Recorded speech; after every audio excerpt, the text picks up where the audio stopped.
창세기 32장 22절에서 29절의 말씀. 마이크가 조금 큰 것 같아요. 네, 감사합니다.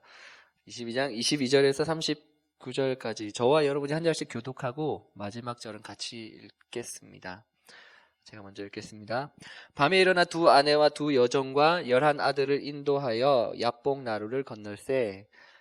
인도하여 시내를 건너가게 하며 그의 소유도 건너가게 하고, 야곱은 홀로 남았더니 어떤 사람이 날이 새도록 야곱과 씨름하다가 자기가 야곱을 이기지 못함을 보고 그가 야곱의 허벅지 관절을 치매 야곱의 허벅지 관절이 그 사람과 씨름할 때에 어긋났더라.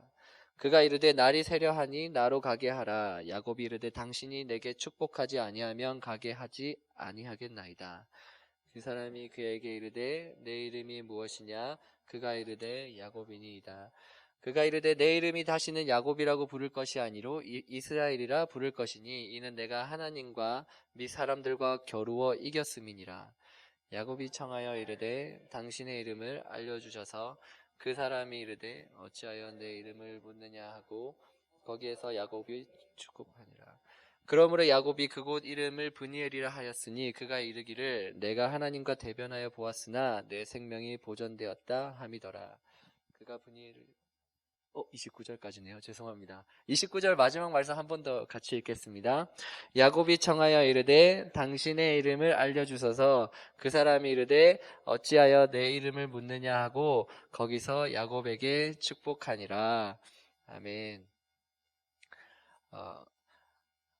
네, 오늘도 예배 오신 여러분 주님의 이름으로 환영합니다. 네, 오늘도 또 초청해 주셔서 너무 감사드립니다. 사실 말씀을 준비하면서 이번 한 주간 좀 마음이 많이 개인적으로 분주했어가지고 어떻게 말씀을 전달해야 되나 많이 기도하면서 준비를 했는데 하나님께서 예배 시간 동안 함께 하실 줄로 믿습니다. 말씀을 통해서 저와 여러분이 함께 은혜 받을 수 있는 시간이 되었으면 좋겠습니다. 한 사람이 야복강 앞에 서 있습니다. 그 사람은 지난 20년 동안 최선을 다해서 열심히 일하면서 엄청난 성공을 이루어낸 사람이었습니다. 2명의 아내와 2명의 여종이 있었고 12명의 아이들이 있었으며 엄청난 부를 축적하였기 때문에 남부러울 것이 전혀 없는 성공을 이루어낸 사람이었지만 야복강 앞에서 그는 혼자일 수밖에 없었습니다. 남부러울 것이 없는 성공을 이루어낸 사람이었지만 무엇 때문에 그렇게 홀로 남겨질 수밖에 없었던 것일까요? 이 사람은 여기 있는 모든 분들이 아시는 것처럼 야곱입니다. 방금 말씀드린 야곱의 모습을 잘 이해하기 위해서는 잠시지만 이삭의 이야기를 먼저 잠깐 하려고 합니다. 이삭의 삶을 통해서 야곱의 모습을 더 잘 이해할 수 있기 때문입니다. 이삭은 태어나고 자라면서 아버지 아브라함을 바라볼 때 자신의 존재 자체가 기적이라는 것을 살면서 많이 느꼈던 것 같습니다. 하나님의 은혜와 일하심을 몸소 체험했던 자녀로서 어떻게 보면 굉장히 도련님처럼 굉장히 귀하게 자라날 수 있었음에도 불구하고 그러지 않고 감사함으로 하나님께 그리고 자신의 아버지가 믿는 하나님께 순종하려는 삶을 살려고 굉장히 노력했던 것 같습니다. 왜냐하면 백사가 훌쩍 넘어가는 힘없는 아비의 이해할 수 없는 믿음에도 순종하는 마음으로 도망가지 않고 제물로서 자신의 역할을 감당하려 했기 때문입니다. 이와 같은 이삭의 성향은 다음의 말씀에도 잘 드러납니다. 창세기 24장 63절을 보면 이삭이 저물 때에 들에 나가 묵상하다가 눈을 들어보매 낙타들이 오는지라 라는 말씀이 있습니다. 들에 나가서 하나님을 조용히 묵상하는 장면이 나옵니다. 어떤 분들은 이를 두고 이때 당시 이삭의 나이가 40세였기 때문에 자신의 신부를 구하러 간 종을 목 빠지게 기다리는 모습으로 묘사하신 분들도 있습니다. 하지만 그 이삭의 전반적인 인생을 들여다보면 자신에게 주어진 삶을 있는 그대로 받아들이며 하나님과 잔잔하게 교제하는 것을 좋아했던 것처럼 보입니다. 이삭이 아내를 맞아들인 나이가 40세인데 그 나이는 이때 당시로는 결혼하기에 정말 늦은 시간이라고 볼 수 있습니다. 하지만 이삭은 불평하지 않았고 들에 나가 하나님을 묵상하며 자신의 신부를 있는 그대로 받아들였습니다. 원망할 수도 있는 상황 속에서도 원망하지 않고 자신에게 주어진 상황을 그대로 받아들인 것입니다.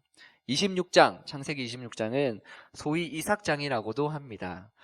이삭의 삶이 그대로 있는 그대로 나오는데 그 모습을 살펴보면 정말 쉽지 않게 이삭 또한 삶을 살아왔음을 알 수 있습니다.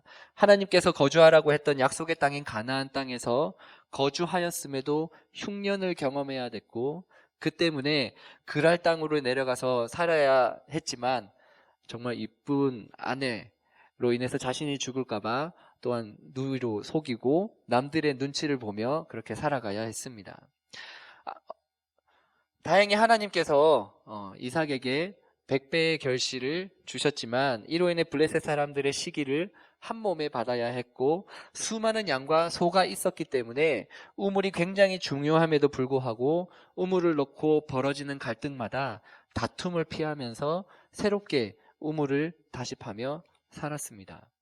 사실 드넓은 가나안 땅 어디에서 가나안 땅에서 어디에서 얼마나 땅을 파야 우물이 나올지 전혀 모르는 불안정한 삶을 이삭은 기꺼이 살아내면서 하나님께서 머물라 하신 가나안 땅을 벗어나지 않고 버텨내었던 것입니다. 그렇기 때문에 이삭은 하나님의 축복의 통로이자 하나님의 은혜의 산 증인이었습니다. 가는 곳마다 파는 곳마다 우물이 터지는 모습은 열심히 잘 살기 위해 노력하지 않았음에도 불구하고 하나님의 사랑을 너무나도 크게 이삭이 받고 있음을 드러내는 것이기 때문입니다. 이삭은 마주하는 어려움 속에서도 기꺼이 하나님의 명령에 순종하며 가나안 땅에서 하나님만을 바라보며 살아갔습니다. 지금 현재 여러분이 걸어가는 길이 힘겹다 할지라도 하나님께서 원하시는 삶을 이삭처럼 과감하게 선택할 수 있는 저와 여러분이 되었으면 좋겠습니다. 이런 온화한 아버지 밑에서 야곱과 에서가 태어났습니다. 성경을 보면 야곱은 굉장히 승부욕이 강하고 사랑에 목말라 있었던 것으로 보입니다. 아이들이 태어나는 모습은 그 무엇보다도 정말 아름다운 광경인데 성경은 이런 아름다운 광경을 통해서도 야곱의 성격을 드러내고 있기 때문입니다. 태어날 때 에서의 발 뒤꿈치를 이렇게 잡고 태어나는 모습을 마치 에서보다 형이 먼저 되기 위해 먼저 나오려고 했던 몸부림처럼 성경이 묘사하고 있기 때문입니다. 또한 야곱은 쌍둥이였던 자신의 형과는 굉장히 다르게 얌전한 사람이었습니다. 25장 27절에 그 아들이 장성함에 에서는 익숙한 사냥꾼이었으므로 들사람이 되고 야곱은 조용한 사람이었으므로 장막에 거주하니라고 얘기하고 있습니다. 하지만 이렇게 조용했던 겉모습과는 달리 야곱은 쌍둥이 형인 에서를 형으로서 인정하고 싶지 않았던 것 같습니다. 단 몇 초 차이로 형과 아우로 구분되어서 자신이 누렸을 수도 있는 이삭, 아버지의 사랑을 못 누리고 있다고 느꼈던 것 같습니다. 이삭은 아버지 때부터 목축을 해왔기 때문에 야곱이 얼마든지 이삭의 입맛에 맞게 양이나 가지고 있는 고기를 요리해서 드릴 수 있었음에도 불구하고 성경에서는 이삭은 에서가 사냥한 고기를 좋아했습니다. 이후에 이삭이 눈이 어두워져 집에 있는 양으로 요리를 만들어서 야곱에게 들고 갔을 때 이삭이 맛을 제대로 구분하지 못한 것으로 보아서 고기를 좋아했다기보다는 자신을 위해 큰아들이 수고하여 잡은 그 모습을 이삭은 좋아했던 것 같습니다. 다시 말해서 하나님이 너무나도 사랑했던 하나님이 너무나도 사랑했던 이삭의 사랑을 에서가 독차지하고 있었던 것입니다. 그런 모습 때문에 리브가의 사랑을 많이 받고 있었음에도 불구하고 야곱은 질투하기 시작했습니다. 사냥을 끝내고 돌아온 에서로부터 죽 한 그릇으로 장자의 명분을 사버리게 됩니다. 사실 이 장면에서 저희가 이해할 수 없는 게 죽 한 그릇이 에서에게는 우리가 볼 때는 크게 별게 아닐 수도 있지만 일반적으로 사냥을 나가다 보면 하루나 이틀 정도는 굶는 것이 일이 아닐 때가 있다고 나오더라고요, 주석에. 그래서 사냥을 하는 그 기간이 얼마가 되지 못하기 때문에 성경 안에서 그냥 추측해 보면은 에서가 고기를 잡기 위해서 아마 며칠간 밥을 제대로 먹지 못하고 돌아다녀야 했던 것 같습니다. 그래서 너무나도 허기지고 힘들 때 눈앞에 소화가 너무나도 잘 되는 죽이 있는 거예요.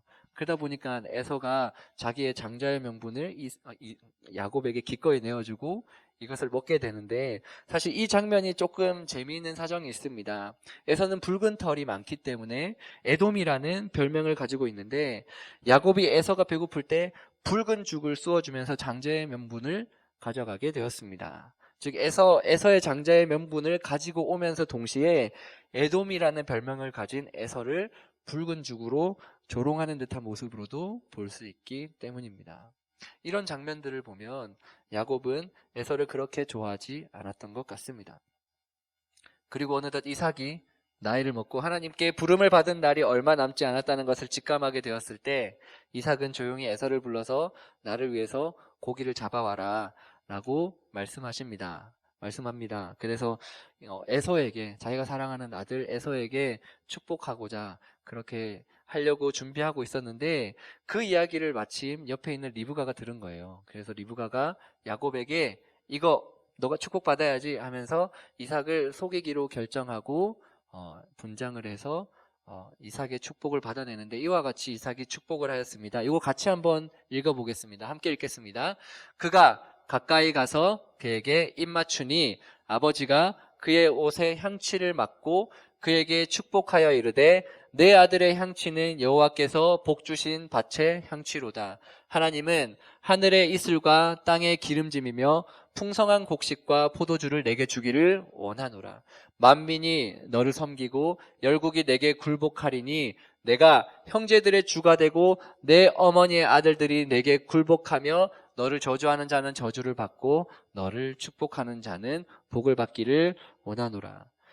야곱은 에서가 이와 같이 받아야 할 축복을 가로채 버렸습니다. 축복을 도둑질 당한 에서는 이삭에게 다시 한 번 더 자기에게 축복할 것을 요구했지만 돌아온 것은 불행히도 저주의 말씀이었습니다. 이건 제가 읽겠습니다. 그 아버지 이삭이 그에게 대답하여 이르되, 내 주소는 땅의 기름짐에서 멀고 내리는 하늘 이슬에서 멀 것이며 너는 칼을 믿고 생활하겠고 내 아우를 섬길 것이며 내가 매임을 벗을 때에는 그 멍에를 내 목에서 떨쳐 버리리라 하였더라. 이 사건은 야곱을 더 이상 자신의 집에서 살 수 없게 만들었습니다.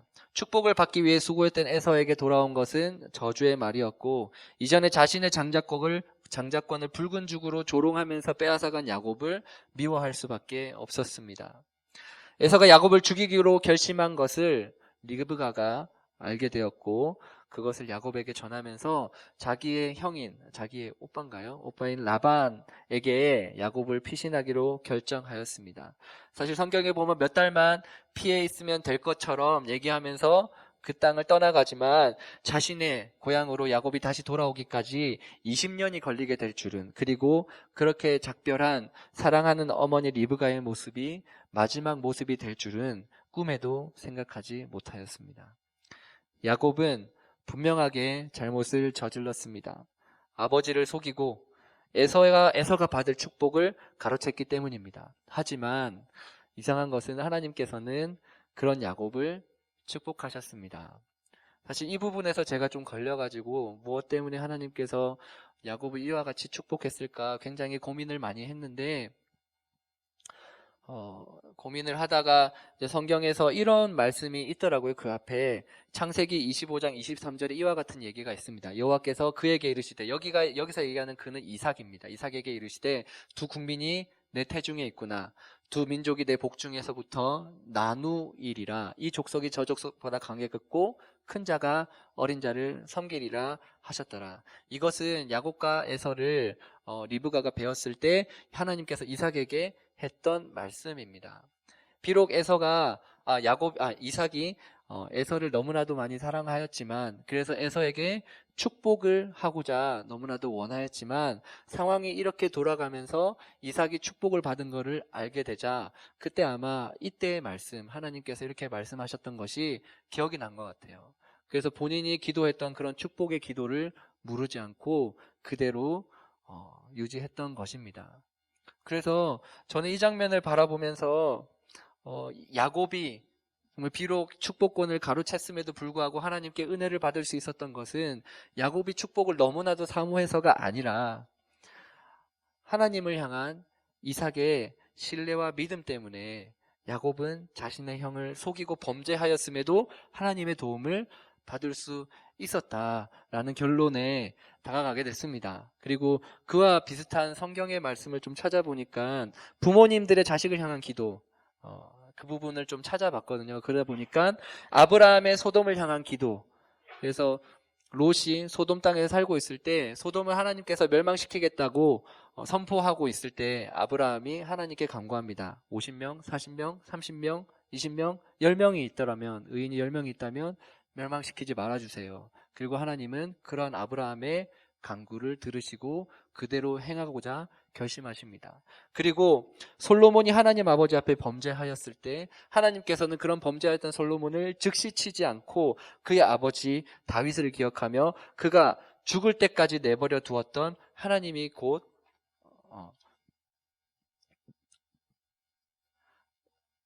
바로 잠깐만요. 다윗을 기억하면서 그가 죽을 때까지 그냥 그대로 내버려 두셨습니다. 그리고 솔로몬에게 하나님께서는 너의 나라를 내가 둘로 쪼개겠다. 하지만 너의 때가 아니라 네가 죽고 난 이후에, 왜냐하면 너의 아버지 다윗이 내 앞에서 너무나도 크게 잘 동행했기 때문이다 라고 말씀하고 있습니다. 이러한 장면을 보았을 때 자녀들을 위해서 간절히 기도하는 그 기도, 부모의 기도는 너무나도 중요한 것을 알 수 있습니다. 그렇기 때문에 자녀를 위해서 간절히 기도할 수 있는 저와 여러분이 되었으면 좋겠습니다. 자녀를 위한 간절한 기도는 부모가 자녀에게 할 수 있는 가장 좋은 선물이 될 수 있기 때문입니다. 사실 제가 하나님 앞에서 목회자로서의 삶을 살겠다 결단할 수 있었던 것은 저를 위해 늘 새벽마다 제 머리 위에 손을 얹고 기도하셨던 저희 어머니의 기도가 있었기 때문입니다. 기도하는 시간은 짧지만 그 짧은 시간이 우리의 삶을, 자녀들의 삶을 완전하게 바꿀 수 있다는 것을 잊지 않으셨으면 좋겠습니다. 야곱은 비록 잘못된 선택을 하였지만 하나님으로부터 축복의 약속을 받았고 자신 또한 그렇게 하나님의 축복을 받기 위해 최선을 다해서 노력하였습니다. 자신의 아버지였던 이삭과는 다르게 치열하게 자신의 시간과 삶을 투자하며 최선을 다해서 자신의 삶을 살아냈습니다. 하지만 에서를 속이고 이삭을 속이며 자신이 원하는 것을 얻어왔던 야곱은 제대로 임자를 만나게 되었습니다. 라반을 만나게 돼서 20년 동안 라반 밑에서 노예처럼 부림을 받게 되었습니다. 그리고 20년이 지난 뒤 자신의 재산을 가지고 고향으로 향하는 발걸음 안에서 자신의 욕심을 쫓아온 라반을 향해서 야곱이 이야기했던 모습을 바라보면 정말 측은할 정도로 야곱이 너무나도 라반 밑에서 고생했던 것을 알 수 있습니다. 창세기 31장 36절부터 42절의 말씀인데 제가 이걸 빠르게 읽어드리겠습니다. 야곱이 노하여 라반을 책망할세 야곱이 라반에게 대답하여 이르되 내 허물이 무엇이냐? 무슨 죄가 내가 외삼촌께 있습니까? 외삼촌께서 내 물건을 다 뒤져보셨으니 외삼촌의 집안 물건 중에서 무엇을 찾아내었나이까?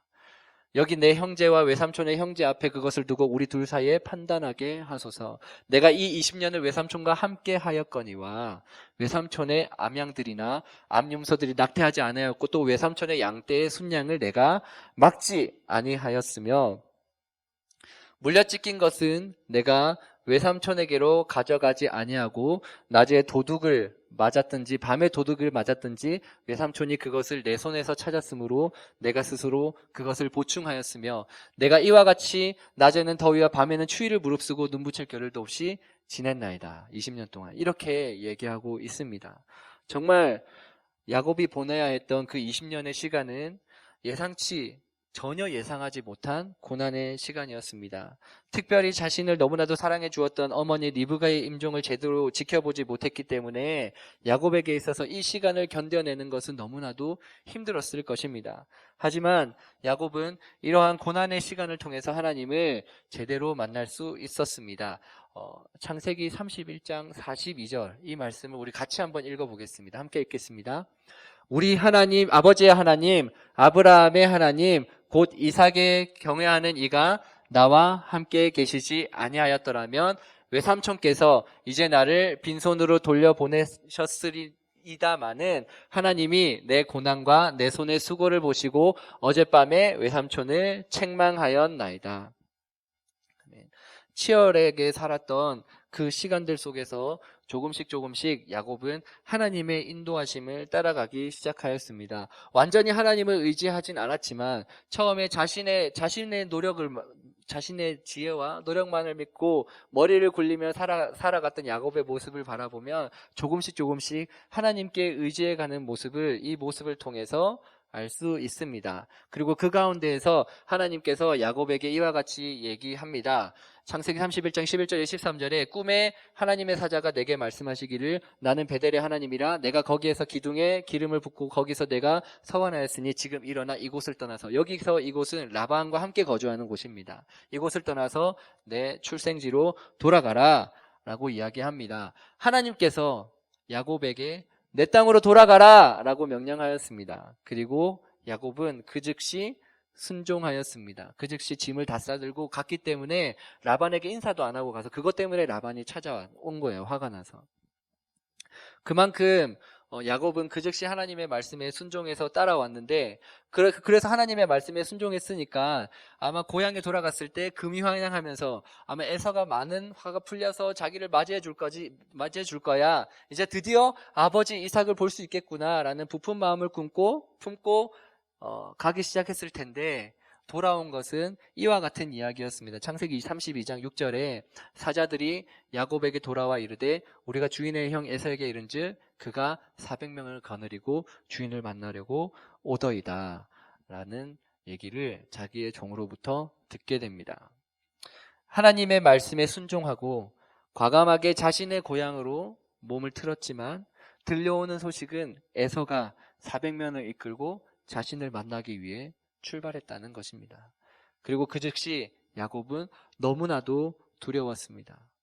그리고 하나님께 어떻게 할 것인가 원래 이렇게 물었어야 됐는데 그렇게 묻지 않고 늘 그래왔던 것처럼 자신이 할 수 있는 최선의 방법을 강구하고 실행에 옮기기 시작하였습니다. 여기서 구절이 조금 많지만 제가 발치하여서 읽었는데 이틀 밤 동안 야곱이 머리를 굴리면서 생각을 하면서 에서에게 자신이 가지고 있던 재물을 막 나눠보네요. 여기 말씀이 이렇게 나오는데 야곱이 심히 두렵고 답답하여 자기가 함께한 동행자와 함께 양과 소와 낙타를 두 떼로 나누고 그래서 한 떼가 죽으면 한 떼는 살리라 이렇게 생각을 했던 거예요. 그리고 이후에 야곱이 거기서 밤을 지내고 그 소유 중에서 형 에서를 위하여 예물을 택하니 이렇게 하면서 자기가 가지고 있던 또 예물들을 몇 번을 나눠서 이렇게 보내요. 그래서 이거를 받을 때마다 종에게 명합니다. 이거는 당신의 종 야곱이 당신에게 주는 것입니다 라는 말을 할 수 있도록 이렇게 몇 번에 나눠서 보냅니다. 그리고 거기도 부족했는지 20절에 보면 또 너희는 말하기를 주의 종 야곱이 우리 뒤에 있다 하라. 아니 이는 야곱이 말하기를 내 앞에 보내는 예물로 형의 감정을 푼 후에 형 대면하며 형이 혹시 나를 받아주리라 이렇게 생각하고 계속했던 거예요. 그리고 최후의 밤에는 자기 혼자 남고 자기 처자식들과 그리고 마지막까지 남아있던 그 모든 재물마저 보내버리고 이제 홀로 야복강 앞에 서 있게 되는 겁니다. 그리고 그 장면이 바로 오늘 본문의 말씀입니다. 야복강 나루 앞에서 이틀 밤을 보냈던 야곱은 아마 굉장히 생각이 복잡했을 것 같습니다. 고생했던 지난 날들을 돌아보았을 때 여전히 빈손으로 나이만 먹고 서 있는 자신의 모습을 야복강 앞에서 홀로 서 있을 때 경험하게 됐을 것입니다. 아마 큰 공허함을 느꼈을 것 같습니다. 지나간 세월들이 너무나도 헛되게 느껴졌을 것입니다. 에서와 그가 데리고 오는 400여 명의 사람들 앞에서 아무것도 할 수 없는 자신의 모습을 바라보며 철저한 무기력감을 맛봐야 됐을 것입니다. 그렇게 야복강가 앞에서 홀로 처연하게 서 있는 야곱에게 하나님은 갑작스럽게 찾아오셨습니다. 그리고 다짜고짜 씨름을 하시기 시작하셨습니다. 언제부터인지 무엇 때문인지 모르겠지만 그런 것과 전혀 상관없이 갑작스럽게 씨름을 시작했습니다. 그리고 야곱은 그렇게 하나님과 씨름하며 끝까지 하나님을 붙잡고 늘어졌습니다. 성경에서 야곱이 하나님과 씨름했다고 표현하는 것은 하나님께 의지하며 구해달라고 하는 것보다 하나님의 명령에 순종하였습니다. 하나님께서 떠나라고 말씀하셨기 때문에 내가 라반으로부터 떠났는데 왜 지금 현재 나는 홀로 이 자리에 남아 있어야 됩니까? 라는 억울한 마음을 가지고 씨름하였기 때문에 아마 기도 아니면 만남보다는 씨름이라는 단어를 썼던 것 같습니다. 제가 야곱이라도 아마 너무나도 억울했을 것 같습니다. 떠나라는 말에 순종했을 것 뿐인데 가진 것도 다 잃고 남겨진 것도 아무것도 없어졌기 때문입니다. 그렇기 때문에 야곱은 최선을 다해서 하나님의 사자 하나님과 싸웠습니다. 하나님은 그런 야곱을 굴복시키기 위해 허벅지 관절을 어긋나게 만들었습니다. 야곱 스스로 여차하면 도망갈 수도 있는 길을 완전하게 차단시켜 버리신 것입니다. 이제 야곱은 자신이 할 수 있는 것은 아무것도 없게 되었습니다. 그리고 이렇게 하나님과 씨름할 때 하나님을 놓치게 되면 정말 무슨 일이 벌어질지 모르기 때문에 야곱은 너무나도 두려웠어요. 그리고 그런 야곱을 허벅지를 어긋나게 하면서 하나님은 야곱을 벼랑 끝으로 몰아버리신 것입니다. 야곱은 하나님께서 그렇기 때문에 축복할 때까지 끝까지 매달릴 수밖에 없었습니다. 하나님을 붙잡은 그 손을 끝까지 놓지 않아야 됐어요. 왜냐하면 놓게 되면 자기는 죽음에 직면할 수도 있었기 때문입니다. 그렇게 절박한 마음으로 하나님을 붙잡고 나아가자 하나님께서 이와 같이 얘기하십니다. 32장 22절 23절 이거를 같이 한번 읽어보겠습니다. 함께 읽겠습니다. 밤에 일어나 두 아내와 두 여종과 11 아들을 인도하여 야복 나루를 건널세 그들을 인도하여 시내를 건너가게 하며 그의 소유도 건너가게 하고 야곱은 홀로 이게 아닙니다. 27장 28절입니다. 죄송합니다. 이걸로 다시 한번 같이 읽겠습니다. 그 사람이 그에게 이르되 내 이름이 무엇이냐? 그가 이르되 야곱입니다. 그가 이르되 내 이름을 다시는 야곱이라 부를 것이 아니요 이스라엘이라 부를 것이니 이는 내가 하나님과 및 사람과 겨루어 이겼음이라. 아멘. 삶을 살다 보면 말씀에 순종하였다고 생각할 때가 있지만 정말 이해되지 않는 삶이 우리에게 갑작스럽게 다가올 때가 있었을 것입니다. 하나님 앞에 분명하게 응답을 받고 그 응답에 온전히 순종하고 걸어갔음에도 불구하고 고난을 직면해야 할 수도 있습니다. 이를 해결하기 위해 하나님께 매달리고 기도하고 상황이 좋지 않아 오히려 점점 상황이 더 나빠질 수도 있었을 것입니다. 더 이상 내려갈 수도 없는 바닥 속에서 허덕이며 하나님께 순종해서 여기까지 왔는데 하나님께서 책임져야 되시지 않습니까? 바득바득 기도하고 있었을 수도 있습니다. 혹시나 이런 순간들을 마주하신다면 오늘의 본문에 나온 야곱처럼 끝까지 포기하지 않고 하나님을 붙잡고 기도할 수 있는 저와 여러분이 되었으면 좋겠습니다. 사방이 막혀 어디로 빠져나갈 수 있는 길이 없어 보인다 할지라도 열려있는 하늘을 바라보며 끝까지 포기하지 않고 기도로 그 상황을 헤쳐나갈 수 있는 저와 여러분이 되었으면 좋겠습니다. 말씀을 마무리하기 전에 언더우드 선교사님의 기도문을 소개시켜 드리려고 합니다. 언더우드 선교사님은 선교사로서의 하나님의 부르심을 받고 미국에서부터 26세라는 젊은 나이에 한국으로 건너와서 한국의 복음화를 위해 열심히 일했던 분입니다. 그분의 자녀 그리고 그 자녀의 자녀 3대가 한국의 복음화를 위해서 열심히 하나님의 콜링을 받아서 선교 사역을 했었는데 이분이 남겼던 기도문이 있습니다. 제가 읽어드리겠습니다. 같이 한번 들어보셨으면 좋겠어요. 언더우드에게요. 오 주여, 지금은 아무것도 보이지 않습니다. 주님, 메마르고 가난한 땅, 나무 한 그루 시원하게 자라 오르지 못하고 있는 땅에 저희들을 옮겨와 앉히셨습니다. 그 넓고 넓은 태평양을 어떻게 건너왔는지 그 사실이 기적입니다. 주께서 붙잡아 뚝 떨어뜨려 놓으신 듯한 이곳, 지금은 아무것도 보이지 않습니다. 보이는 것은 고집스럽게 얼룩진 어둠뿐입니다. 그들은 묶여있는지도 고통이라는 것도 모르고 있습니다. 고통이 고통인 줄 모르는 자에게 고통을 벗겨주겠다고 하면 의심부터 하고 화부터 냅니다. 조선 남자들의 속셈이 보이질 않습니다. 이 나라의 조정의 내심도 보이지 않습니다. 가마를 타고 다니는 여자들을 영영 볼 기회가 없으며 어찌하나 합니다. 조선의 마음이 보이질 않습니다. 그리고 저희가 해야 할 일이 보이지 않습니다. 그러나 주님, 순종하겠습니다. 겸손하게 순종할 때 주께서 일을 시작하시고 그 하시는 일을 우리들의 영적인 눈이 볼 수 있는 날이 있을 줄을 믿나이다. 믿음은 바라는 것들의 실상이요 보지 못하는 것들의 증거니라고 하신 말씀에 따라 조선의 믿음의 앞날을 볼 수 있게 될 것을 믿습니다. 지금은 우리가 황무지 위에 맨손으로 서 있는 것 같사오나 지금은 우리가 서양 귀신 양귀자라고 손가락질 받고 있사오나 저희들이 우리 영혼과 하나인 것을 깨닫고 하늘나라의 한 백성 한 자녀임을 알고 눈물로 기뻐할 날이 있음을 믿나이다. 지금은 예배드릴 예배당도 없고 학교도 없고 그저 경계와 의심과 멸시와 천대함이 가득한 곳이지만 이곳이 머지않아 은총의 땅이 되리라는 것을 믿습니다.